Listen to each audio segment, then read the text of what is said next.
The arena fell silent as Zephyr stepped into the combat ring. His forearms moved with fluid grace, each limb capable of striking with the force of a plasma cannon. The Valkyrian champion had never lost a fight. In 300 battles across 47 worlds, no opponent had ever managed to land a single blow on his crystalline blue skin. The crowd of alien spectators pressed against the energy barriers, their various forms of eyes, sensors, and perception organs focused on the ring below.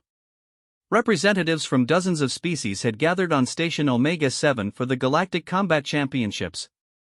Zephyr represented the pinnacle of martial achievement in known space. Ladies, gentlemen, and honored beings of all classifications, the announcer's voice boomed through translation devices in 1,000 different languages. Today we witness something unprecedented. A human has challenged our undefeated champion. Murmurs rippled through the crowd. Humans were relatively new to the galactic scene, having achieved faster-than-light travel only 50 years ago. Most species viewed them as primitive, barely evolved apes who had stumbled upon technology they barely understood. Zephyr's trainer, a wise old Thracian named Corks, approached the ring's edge. His tentacles writhed with concern. "Champion, are you certain about this match?" The human specifically requested no protective gear, no energy shields, no safety protocols beyond basic life support. The Valkyrian warrior's compound eyes shifted to examine his trainer. "Corks, my friend, in my entire career, no being has moved fast enough to touch me. My reaction time is measured in nanoseconds. My combat algorithms process threats faster than most starship computers. This human will be no different from the others." Across the ring, a maintenance hatch opened. The human emerged, and a collective gasp echoed through the arena. He was smaller than expected, standing barely 2 meters tall. His skin was a pale pink, his hair an ordinary brown. He wore simple workout clothes, a gray shirt and black shorts. No armor, no weapons, no visible technology. The human walked to the center of the ring with calm, steady steps. His name was Marcus Chen, a former soldier from Earth's Pacific Fleet Marines. He had requested this match through proper diplomatic channels, much to the confusion of galactic officials. "Human," Zephyr called out, his voice carrying the musical tones typical of his species. "I respect your courage, but I must warn you. I have studied your species' physical capabilities. Your maximum reaction time is approximately 200 milliseconds. Mine is 0.003 seconds. You cannot hope to strike me." Marcus looked up at the towering alien warrior. "We'll see about that." The referee, a neutral AI construct, materialized as a hologram between the two fighters. "Combatants, the rules are simple. No killing blows, no permanent maiming. The match ends when one fighter yields or is rendered unconscious. Are you ready?" Zephyr dropped into his traditional fighting stance, all four arms weaving in complex patterns that created a defensive barrier around his body. His movements were so fast they appeared as blurs to most observers. Marcus simply stood relaxed, his hands at his sides. "Begin," the AI announced. What happened next would be talked about across the galaxy for generations.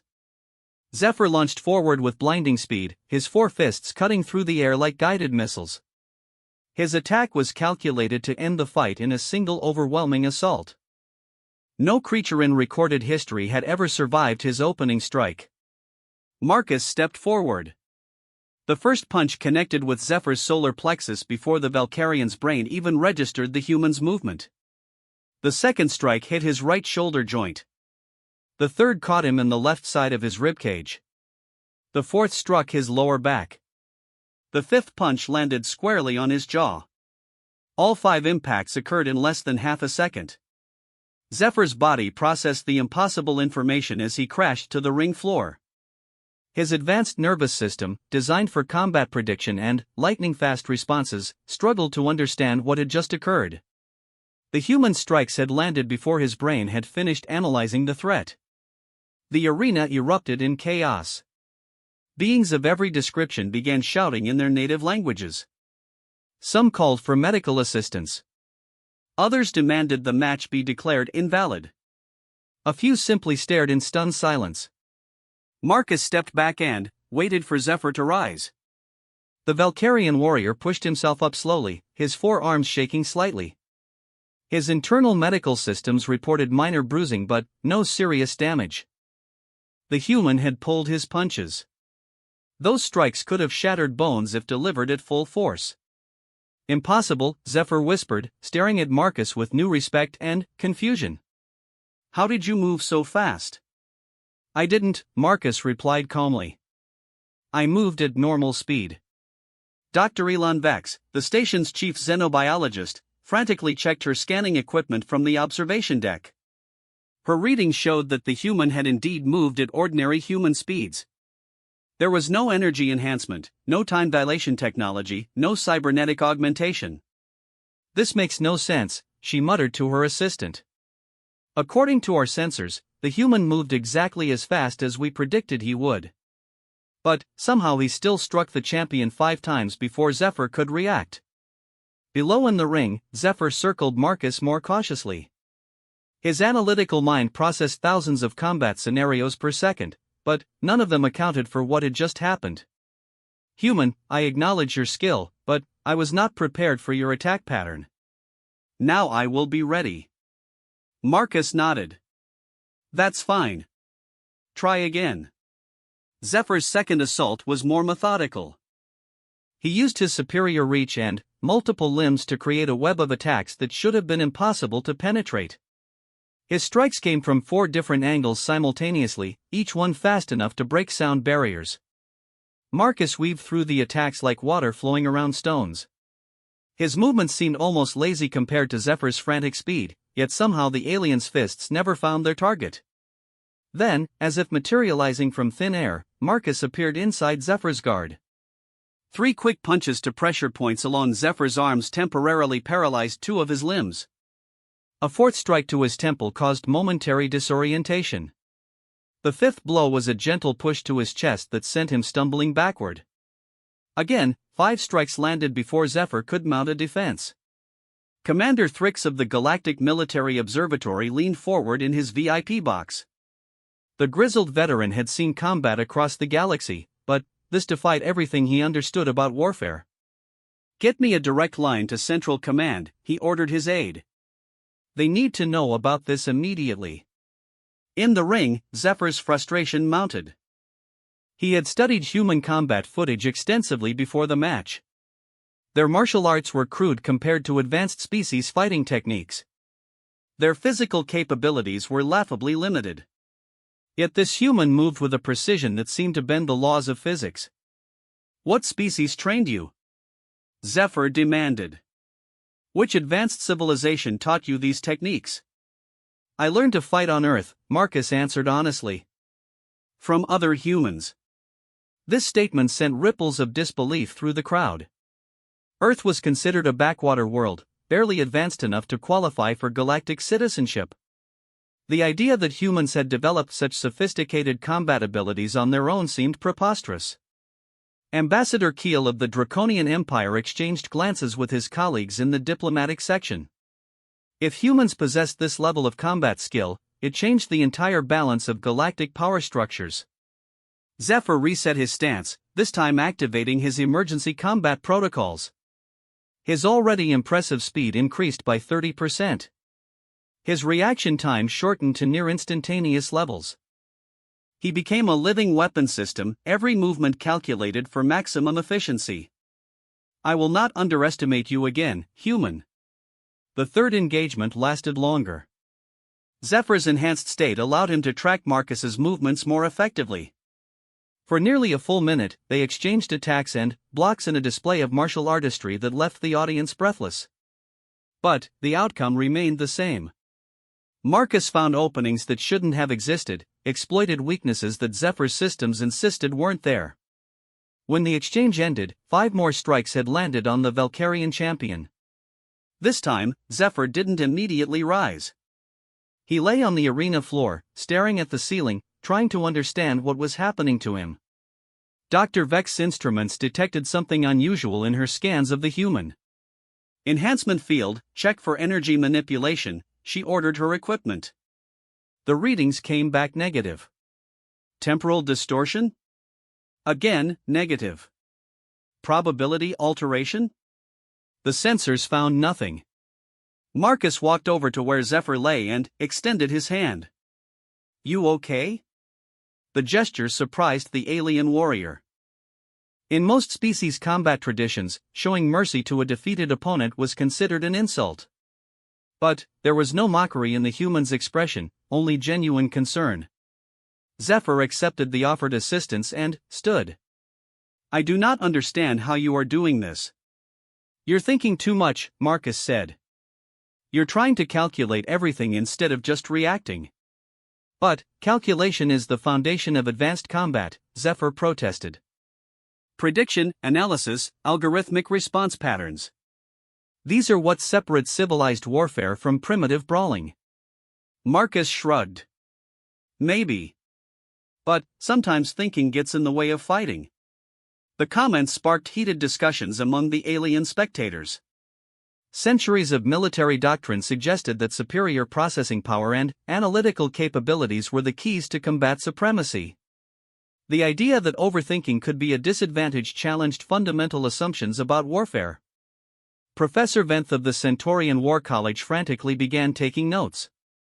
This human's fighting style could revolutionize military training across the galaxy. Zephyr prepared for a fourth attempt, but this time he approached the problem differently. Instead of relying on his computer-like precision, he tried to empty his mind and simply react. It was a concept foreign to his species' psychology, but he was willing to try anything. The fourth exchange was the most brutal yet. Without his analytical restraints, Zephyr fought with pure instinct. His attacks became wild, unpredictable, dangerous. Marcus was forced to work harder to avoid serious injury. But, even fighting on instinct, Zephyr could not prevent the inevitable.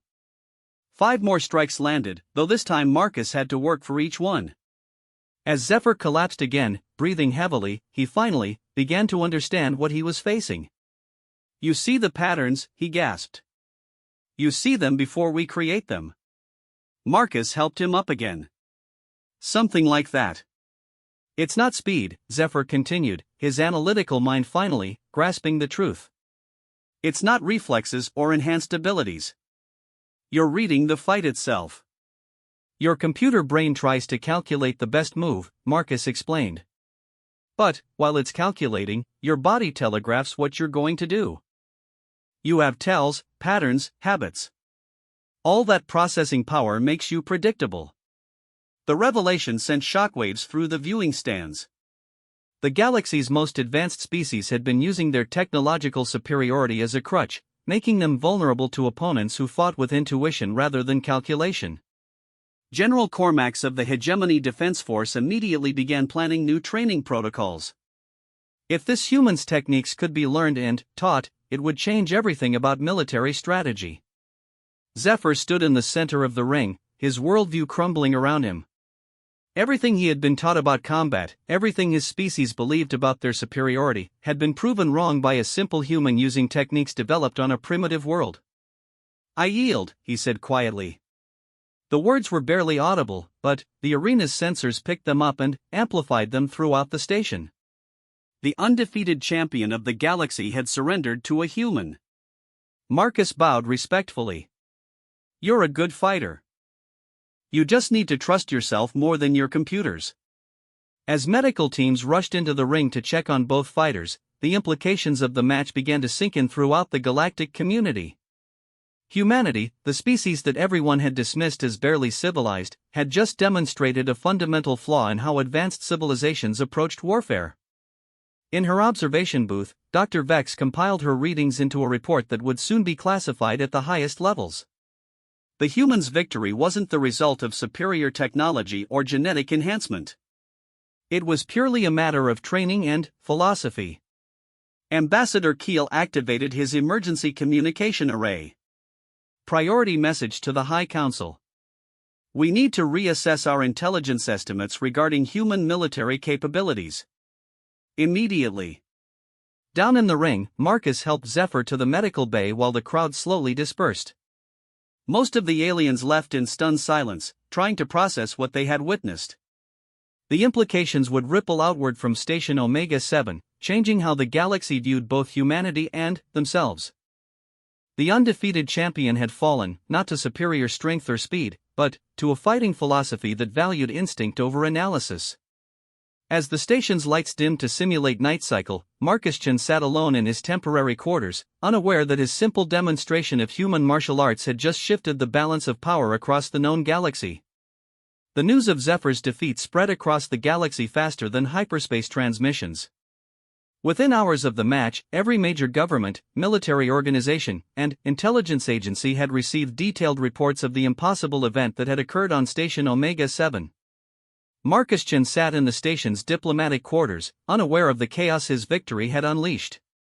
He had simply wanted to test himself against the galaxy's best fighter. Now, his demonstration had triggered a crisis of confidence among the galaxy's most powerful civilizations. Admiral Zirian of the Void Fleet paced his command center aboard the massive dreadnought Eternal Vigilance.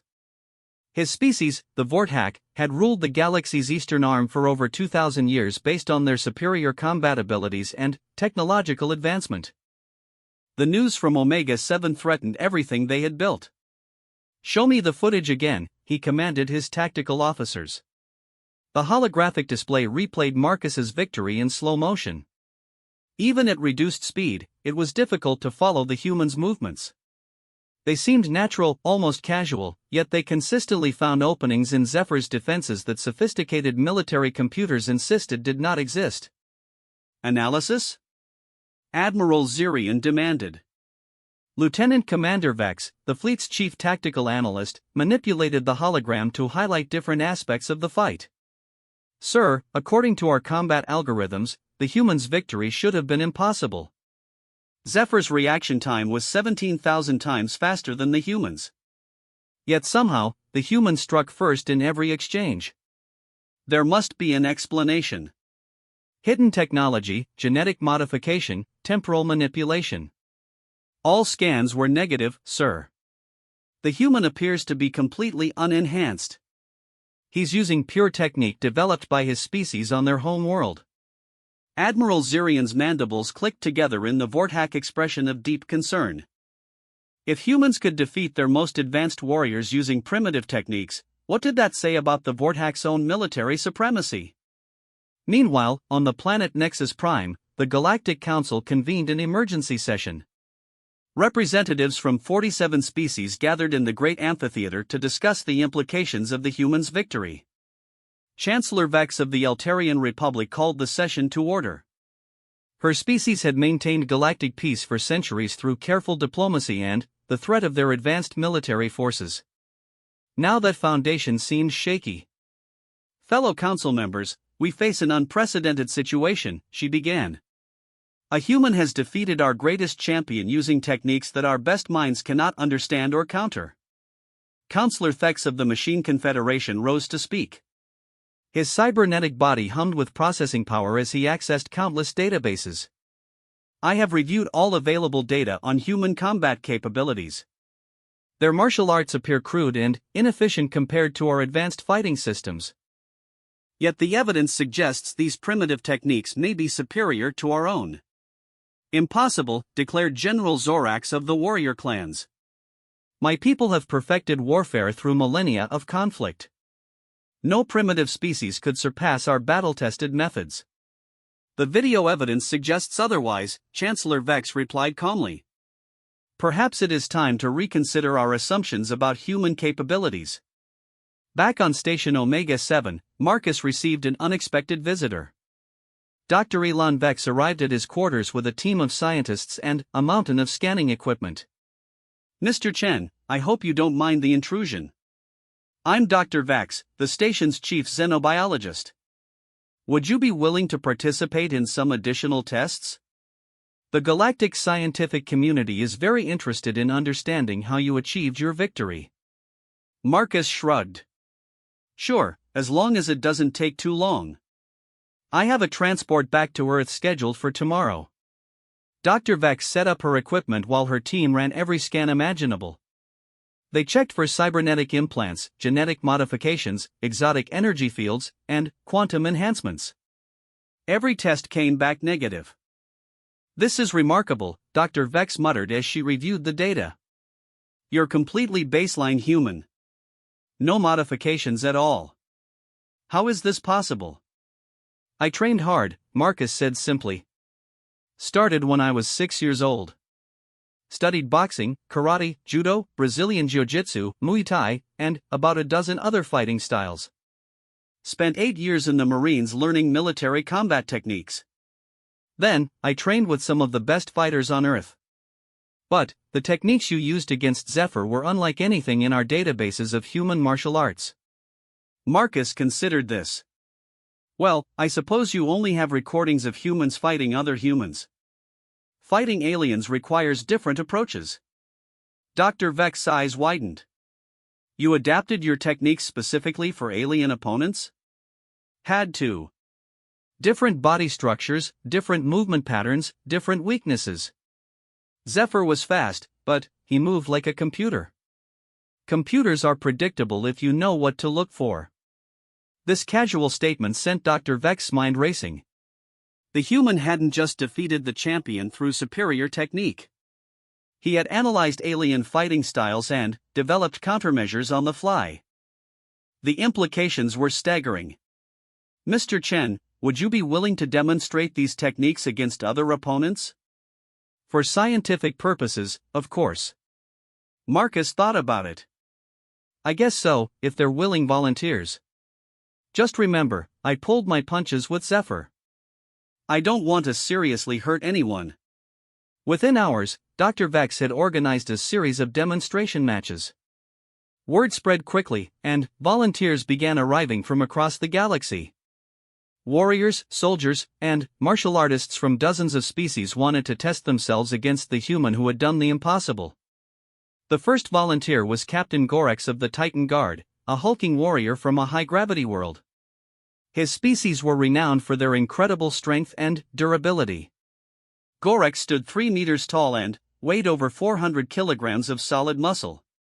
"Human," he rumbled, "I do not rely on speed like the crystal skin. I crush my enemies through raw power. Let us see how your techniques fare against pure strength." The demonstration match was held in the same arena where Marcus had defeated Zephyr. This time, the audience included military observers from across the galaxy, all taking careful notes. Gorex charged forward like an avalanche, his massive fists capable of pulverizing steel. Marcus didn't try to meet force with force. Instead, he flowed around the giant's attacks, using the alien's momentum against him. 5 strikes landed in perfect succession. A pressure point strike to Gorex's left knee buckled his leg. A blow to his elbow disrupted his arm movement.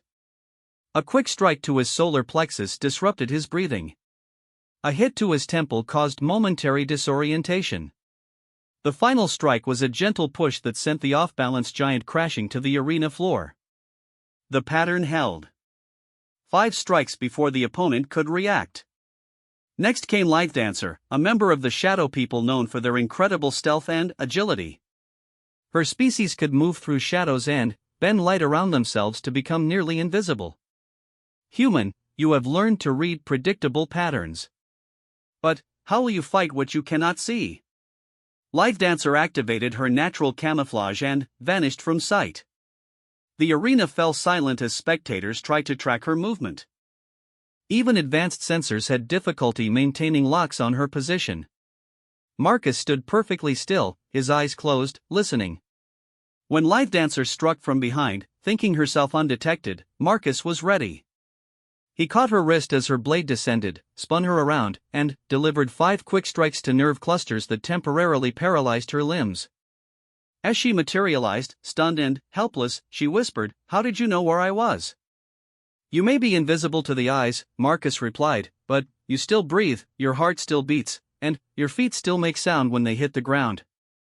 I just learned to listen. The demonstrations continued for hours. A cybernetically enhanced soldier from the machine worlds found his computer-assisted fighting algorithms countered by Marcus's intuitive responses.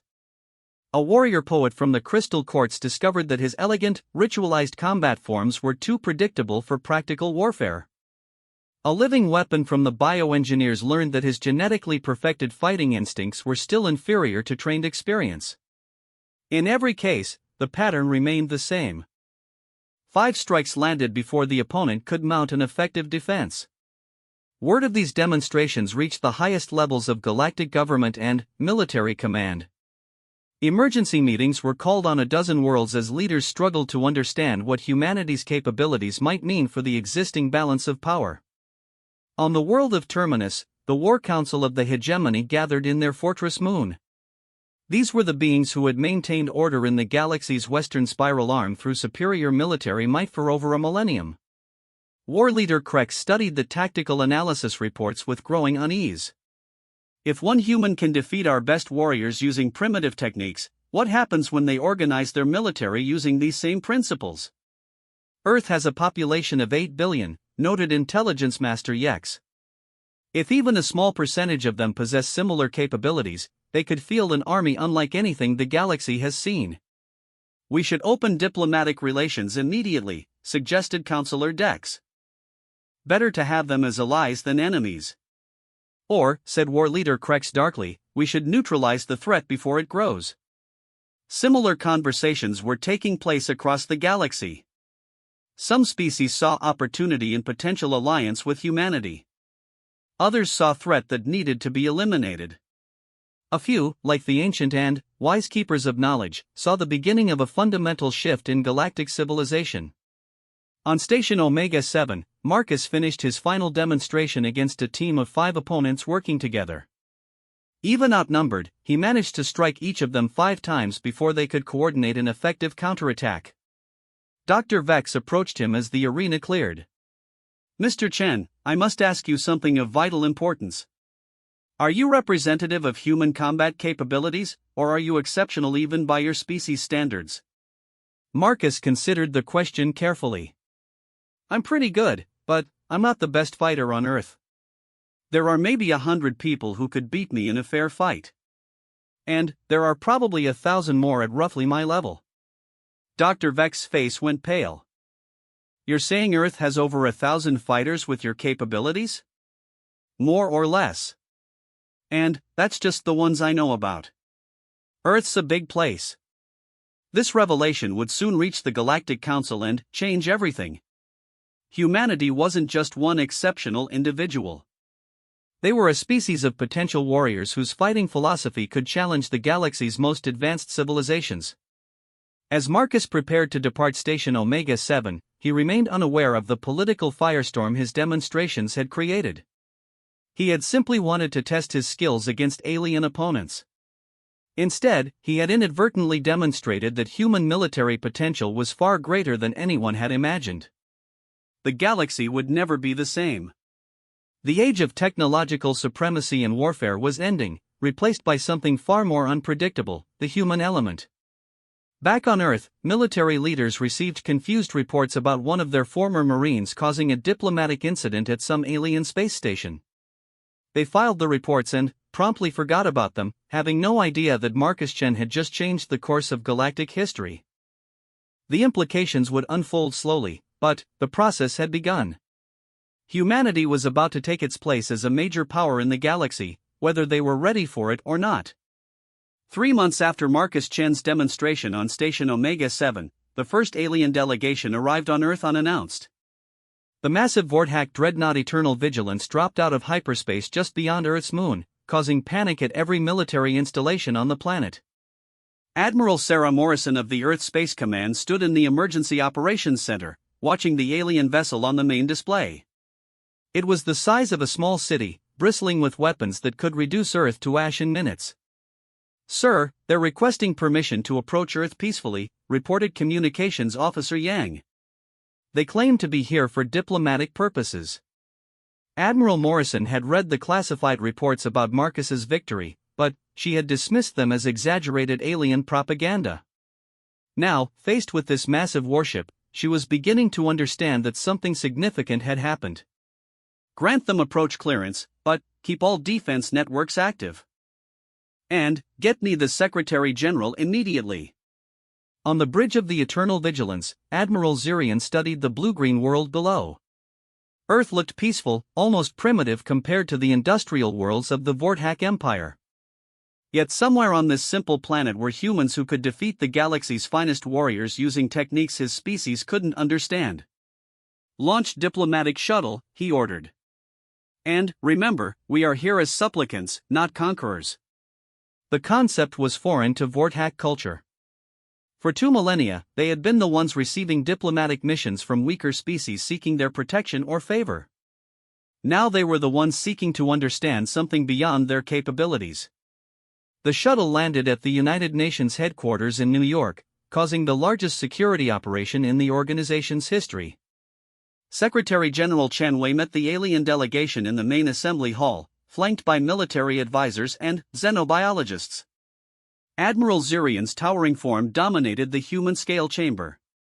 His 6 limbs and crystalline exoskeleton made him appear more like a living machine than a biological creature. When he spoke, his words were translated by advanced AI systems. "Honored Secretary General, I am Admiral Zirian of the Vortak Empire.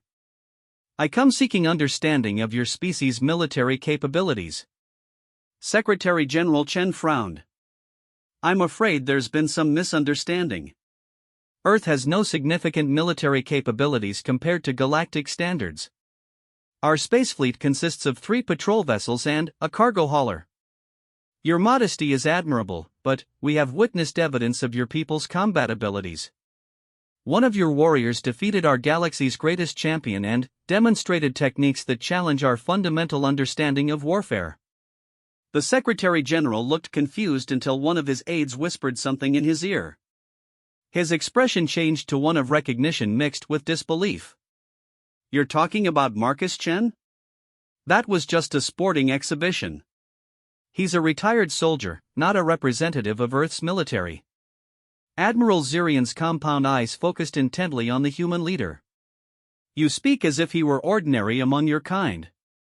Our intelligence suggests he represents typical human combat capabilities." "Typical?" Secretary General Chen almost laughed. "Marcus is one of the best fighters on Earth. There might be 50 people who could match his skills." The alien admiral's exoskeleton shifted color to a deeper blue, indicating extreme agitation. 50? Our reports suggested thousands. Well, if you count everyone with significant martial arts training, then, yes, probably thousands. But Marcus is exceptional even by our standards. Admiral Zirian felt the foundations of his understanding shift. If Earth had thousands of fighters at Marcus's level, with dozens who were even better, humanity represented a military force unlike anything in the galaxy. Secretary General, would it be possible to observe these warriors in training? My empire wishes to learn from your combat techniques. The request sparked heated debates in government chambers across Earth. Some officials wanted to deny the aliens access, fearing they might steal human fighting techniques. Others saw an opportunity for beneficial cultural exchange. Dr. Elena Rodriguez, Earth's leading expert in alien psychology, advocated for limited cooperation. This could be our chance to establish Earth as a respected member of the galactic community. They're clearly impressed by our capabilities. 3 days later, Admiral Zirian found himself in a converted warehouse in Los Angeles, watching a group of mixed martial arts fighters practice. The human training facility looked crude compared to the sophisticated combat simulators used by advanced species, yet the skill level he observed was extraordinary. Coach Tony Martinez, a former UFC champion, demonstrated techniques to his students. His movements were fluid, economical, and devastatingly effective. When he sparred with his advanced students, Admiral Zirian witnessed the same phenomenon that had made Marcus's victory possible. "How do you see the attacks coming?" Admiral Zirian asked through his translator. Coach Martinez paused his training session. "You read body language. Every movement telegraphs what comes next. Shoulder tension tells you about punches. Hip position reveals kicks. Eye movement shows target focus. It takes years to learn, but once you can read an opponent, fighting becomes almost easy." The alien admiral's military mind struggled to process this information.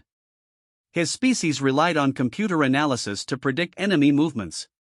The idea that biological observation could be more effective than technological enhancement challenged everything he believed about warfare. Could you teach these techniques to non-humans? I don't see why not. Fighting is fighting. Bodies have leverage points, balance issues, and weak spots regardless of how many arms or legs they have. The principles should work for anyone. This conversation would have profound implications for the galaxy. Within weeks, alien military observers began arriving on Earth, all seeking to understand human combat philosophy. The planet that had been ignored as a primitive backwater suddenly became the most important strategic location in known space. Meanwhile, on the distant world of Kepler 442b, the ancient keepers of knowledge convened their first emergency council in 3,000 years. These beings, older than most galactic civilizations, had watched the rise and fall of countless species. They understood the significance of Earth's emergence in ways that younger races could not. Elder Mavis, whose crystalline form had existed for over 10 millennia, addressed the assembly. Brothers and sisters, we witnessed the beginning of a new age. The humans bring something that has been lost to the galaxy for eons, the warrior spirit unencumbered by technological dependence. Their techniques are primitive, objected Elder Kenneth, a relative youngster at only 7,000 years old. Surely advanced civilizations can adapt and improve upon them. That misses the point, Elder Mavis replied. It is not the techniques themselves that make humans dangerous. It is their philosophy of warfare. They fight with intuition, adaptability, and acceptance of chaos. Most galactic species have become rigid in their thinking, dependent on predictable systems and calculated responses. Humans embrace uncertainty. The implications of this insight rippled through the assembled keepers. If humanity's strength came from their philosophical approach rather than their specific techniques, then other species might struggle to replicate their advantages even with full knowledge of human methods. Back on Earth, the flood of alien visitors created unprecedented challenges for human governments. Spaceports designed for small diplomatic shuttles suddenly needed to accommodate massive alien vessels. Translation systems worked overtime to handle dozens of different languages. Cultural specialists scrambled to prevent diplomatic incidents between species with wildly different social norms. Dr. James Wilson, Earth's newly appointed Director of Alien Affairs, coordinated the chaos from a temporary headquarters in Geneva. His background in international relations had prepared him for complex negotiations, but nothing had prepared him for managing first contact with multiple alien civilizations simultaneously. Sir, we have 3 more delegations requesting training access, his assistant reported. The crystalline hierarchy, a hive collective, and something called the probability engineers. Dr. Wilson rubbed his temples. How many does that make total? 17 confirmed arrivals, with 23 more en route. The situation was unprecedented in galactic history. Never before had so many different species sought military knowledge from a single source. Earth was becoming a pilgrimage destination for warriors across the galaxy. In a converted military base in Nevada, General Patricia Hayes oversaw the first interspecies combat training program. Human instructors worked with alien students, adapting traditional martial arts for beings with different physiologies and movement patterns. Sergeant Mike O'Brien, a veteran military combatives instructor, found himself teaching a 6-armed hexapod warrior named Click 7 basic boxing techniques. The key is not to use all your arms at once, O'Brien explained. That makes you predictable. Mix up your attack patterns. Use 2 arms for distraction while the other 4 deliver real strikes. Click 7's mandibles clicked in acknowledgement. This concept of deception in combat is foreign to my species. We typically overwhelm enemies with coordinated attacks. Coordination is good, but variation is better. Your enemies will learn to counter coordinated attacks. Random patterns are harder to defend against. Similar lessons were taking place across the base. A Vorthack officer learned how human Marines used terrain to their advantage. A silicon-based lifeform discovered the effectiveness of joint locks adapted for crystalline physiology. A gaseous being found ways to apply pressure point techniques despite having no solid structure. Each species brought their own advantages and limitations. The six-armed hexapods had natural advantages in grappling. The vortex crystalline structure made them nearly impervious to striking attacks. The silicon beings could alter their density to become nearly immovable. The gaseous entities could phase through most physical defenses. But they all shared the same weakness: over-reliance on technological enhancement and calculated responses. Human instructors worked to break down these dependencies, teaching their alien students to trust instinct over analysis. The results were remarkable. Within weeks, alien warriors who had been training with humans began defeating their traditional opponents using adapted human techniques. Word of these victories spread throughout the galaxy, creating even more demand for human training. However, not all reactions were positive. The Supremacist Alliance, a coalition of species who believed in technological superiority, viewed humanity's emergence as a threat to galactic order. Supreme Commander Zarn of the Alliance addressed his war council from his flagship, the Devastator. These humans are a disease, spreading their primitive philosophies and weakening the galactic military structure. If we allow this to continue, chaos will consume civilized space. What do you propose? Asked his second-in-command. Demonstration of proper warfare. We will challenge Earth to a formal military exercise. When we crush their primitive forces using superior technology and tactics, other species will remember why advancement matters. The challenge was delivered through official diplomatic channels. The Supremacist Alliance requested a wargame scenario pitting their advanced forces against Earth's military.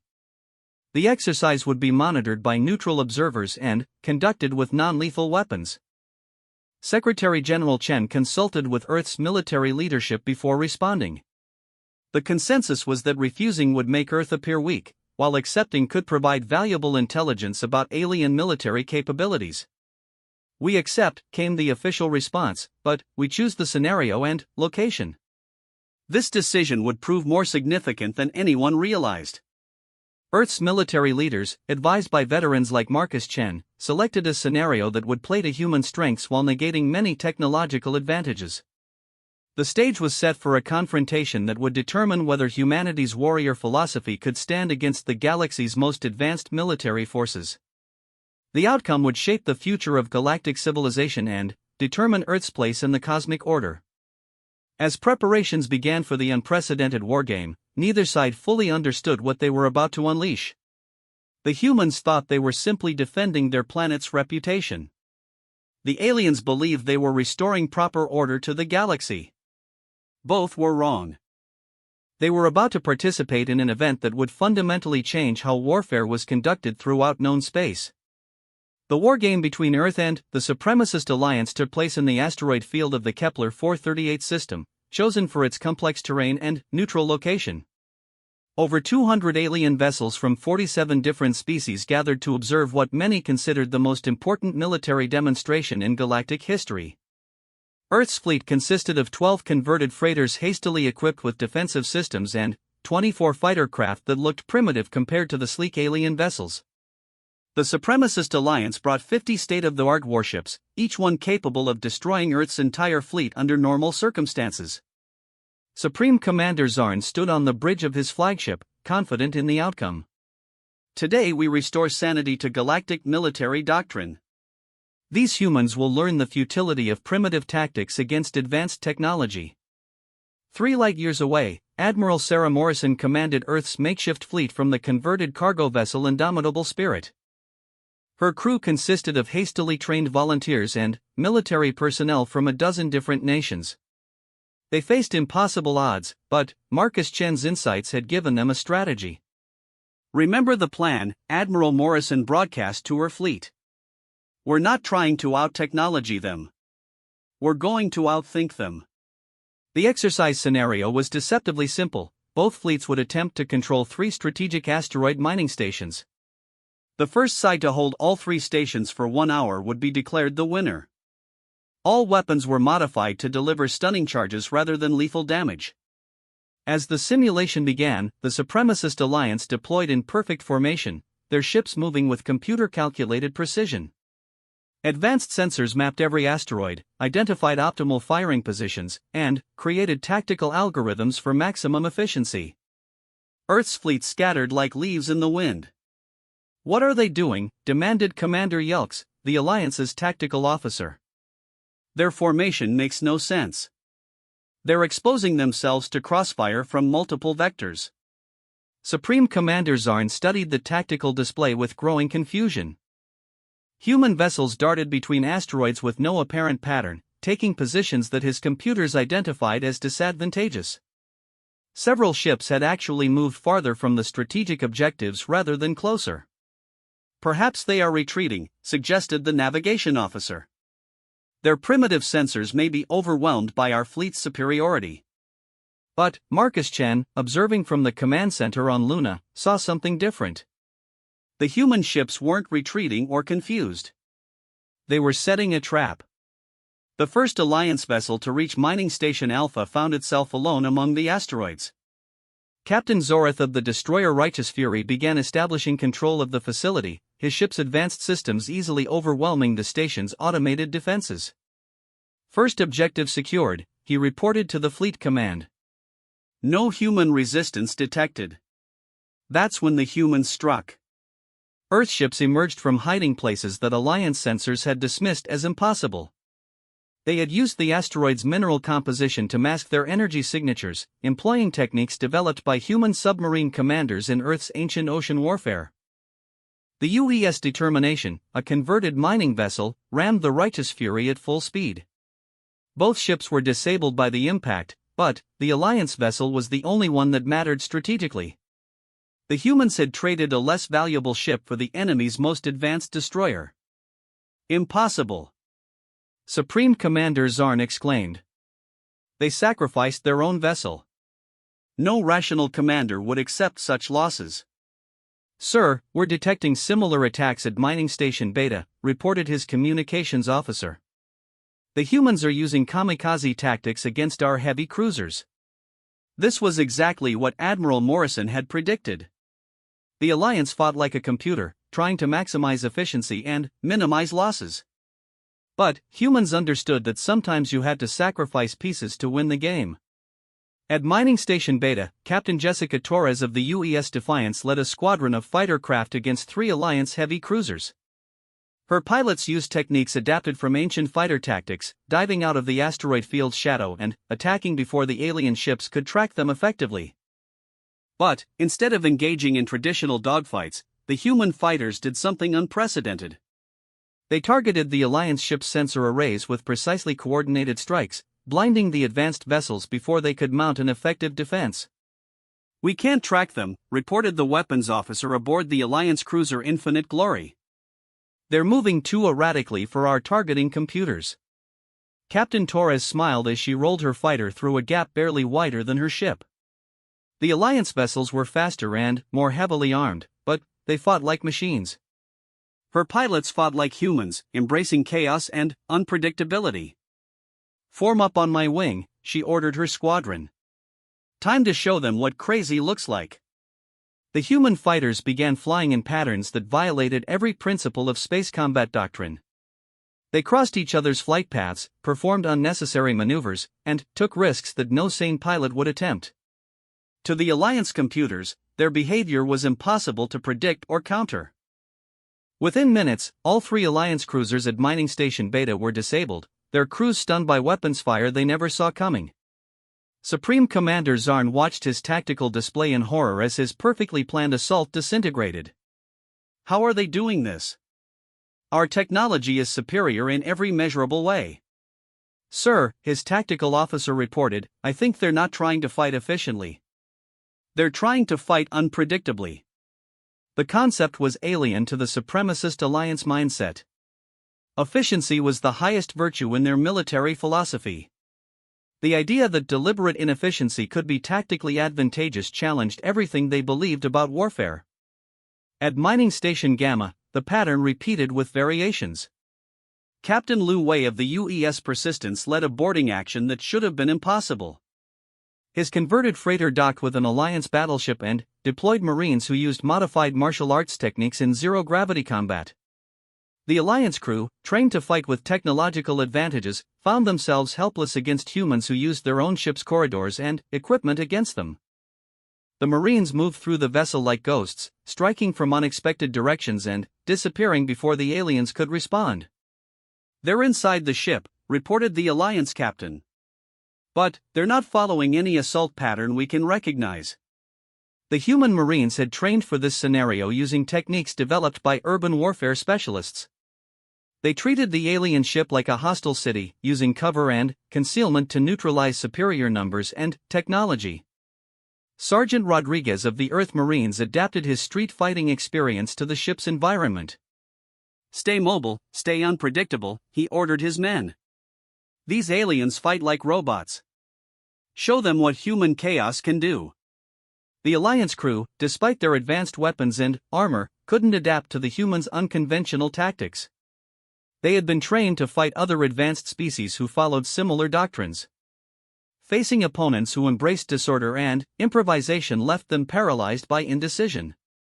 As the wargame entered its final phase, the impossible had happened.